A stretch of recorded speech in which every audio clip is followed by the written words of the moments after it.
Today's video mentioning Declan Rice, because I told you a few days ago, and I can confirm again now, that talks are very advanced between Arsenal and Bayer Leverkusen for Granit Xhaka. So Xhaka will leave Arsenal at the end of the season, and 90% he will become new Bayer Leverkusen player, just waiting to complete some of the final details. Fabrizio Romano here talking about the Declan Rice move to Arsenal, and of course the Granit Xhaka exit to Bayer Leverkusen, which is very much intertwined with Arsenal clearing rank, getting rid of players they do not want anymore or that want to leave, and making room for what could be a star-studded transfer window for them. We're going to delve into this story, look at Man United's midfield pursuits as well, and what Spurs might be doing for a new manager with Luis Enrique now being tipped as the front runner. We'll get back to Fabrizio, but make sure you download the OneFootball app. All the best place for all your transfer stories, legitimately. It's the only app I use for football news.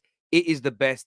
It's free of charge, and there's much, much more on there as well. So go and get it downloaded now. QR code on the screen or link in the description. But let's get back to the brilliant Fabrizio Romano. 15 million euros deal. So Arsenal will get 15 million euros, and also the player will get a 4-year contract with Bayer. 15 million is quite a good deal for a player his age. Nice little bit of money coming in for Arsenal to reinvest. Leverkusen, everything is almost ready. So Arsenal will go for new midfielders in the summer. It could be 2, from what I understand.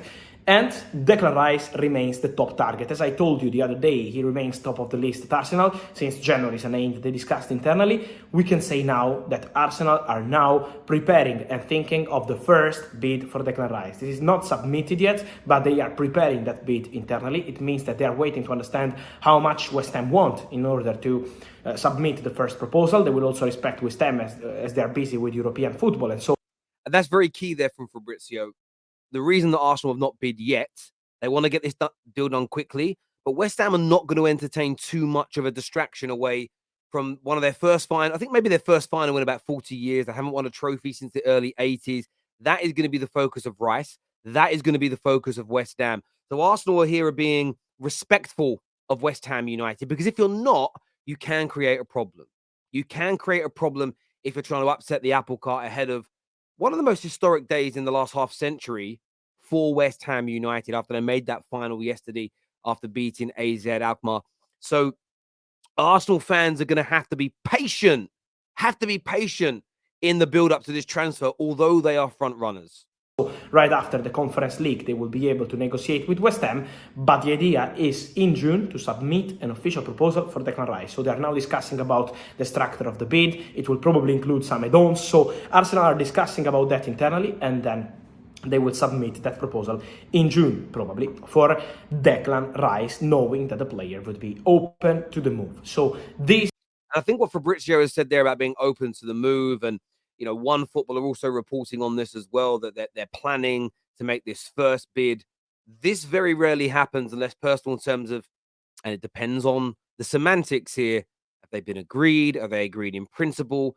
Fabrizio's sort of new favorite buzzword around this is very much open to the idea of joining. You can't be open to the idea of joining unless you have an idea of the direction the club is going in, the amount of money they're going to pay you, your squad status, what positions they're going to put you in, how they view you as a player. You can't be open to joining anywhere until you know this in real life, in business, in relationships, and of course, most definitely in football. So very, very positive news here for Arsenal fans. And I know this story's been going on now since January. And I always feel it's important to report on things when new information comes out or respected journalists speak about it, because it brings it all back into place. The terms have been agreed. It's now about negotiating with West Ham. But I think this news is quite important because expect nothing to happen in the next 2 to 2.5, 3 weeks. No substantial movement, because barring other teams getting involved, because West Ham are not going to enter into firm negotiations. There may have been a conversation with intermediaries of we're not accepting less than 100 million. They'll have maybe some brief conversations, but there's going to be no sit-downs and distractions away from this final, in my personal opinion. But I do want to know what you think and what you feel in the comment section, people. Make sure like buttons have been hit as well. Staying in North London, the tweet that I've shared earlier, this comes directly, though, from Matt Law, one of the best experts when it comes to Tottenham, that Luis Enrique is now the front runner for the Tottenham job. And we've seen many people linked to this role in the last handful of weeks. Nagelsmann being ruled out, they've said the club decided no on him. German press have said that he decided no on Tottenham. But let's just settle in the middle and agree with the fact that he's not going to be the Tottenham manager as of right now. But Luis Enrique, what a signing that would be.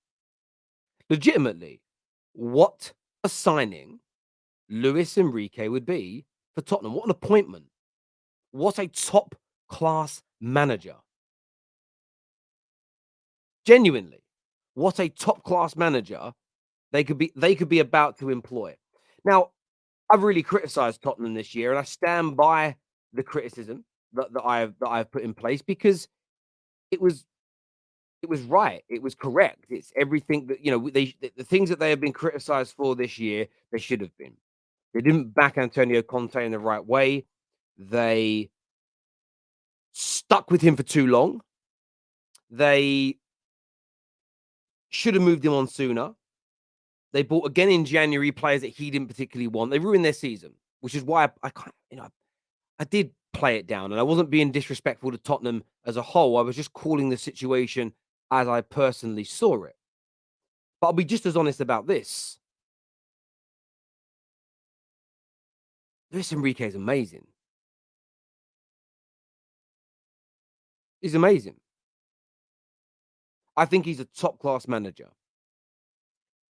But I will say the same thing now as I said when Antonio Conte was appointed and when Jose Mourinho was appointed.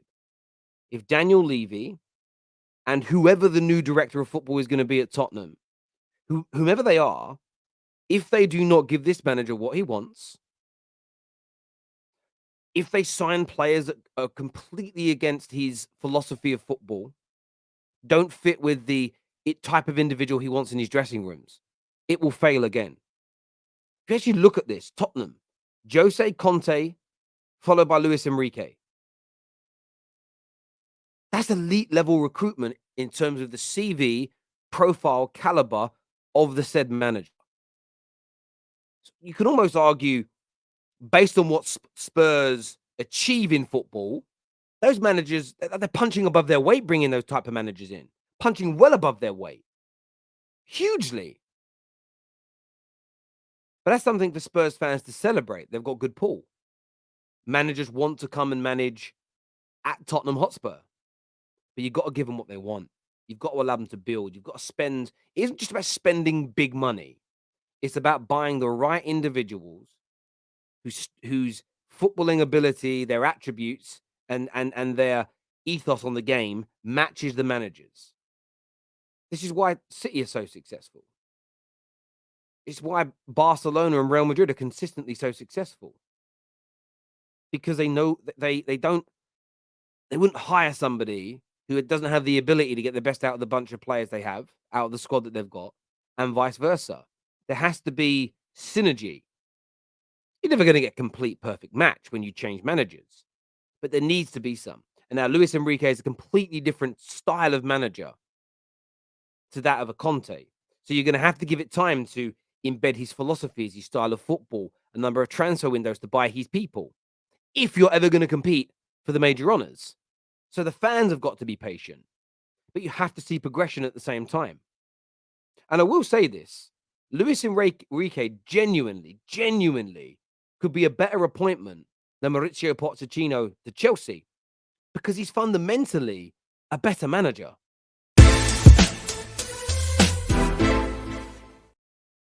But Arsenal will try to attack the Declan Rice situation very soon, and this is a crucial step for this deal. Also important, guys, mentioning midfielders, I wanted to tell you about Manchester United, because from what I understand, no matter what happens with Marcel Sabitzer, Bayern and Manchester United will discuss about that at the end of the season. From what I understand, again, no matter what happens with Sabitzer, Erik ten Hag wants a new midfielder to join in the summer. So Manchester United will be in the market for midfielders.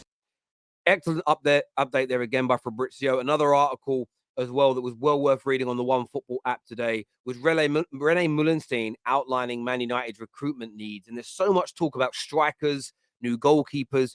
A lot of people are neglecting the midfield.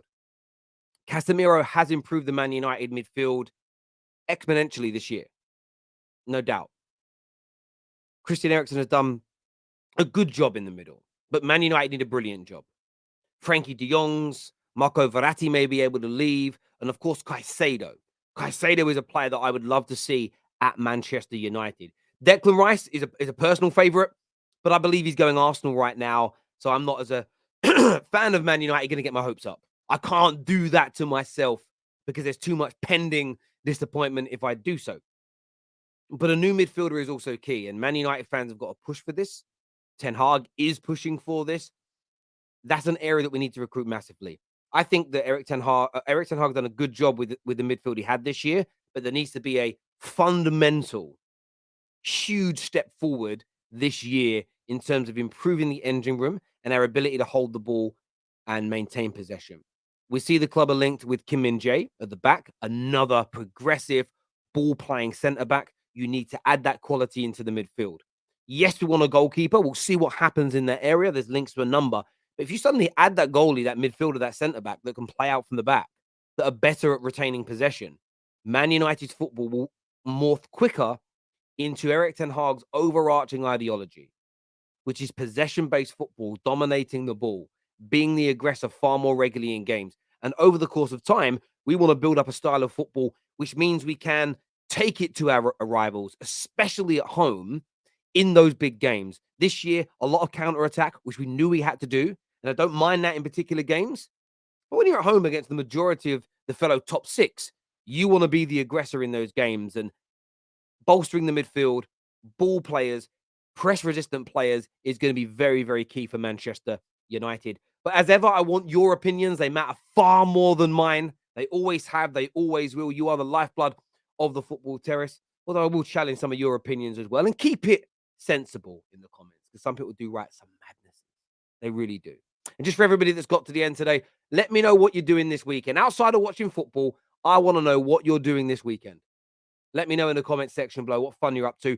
Until next time, take care. Goodbye. God bless. And I'll see you all again very, very soon.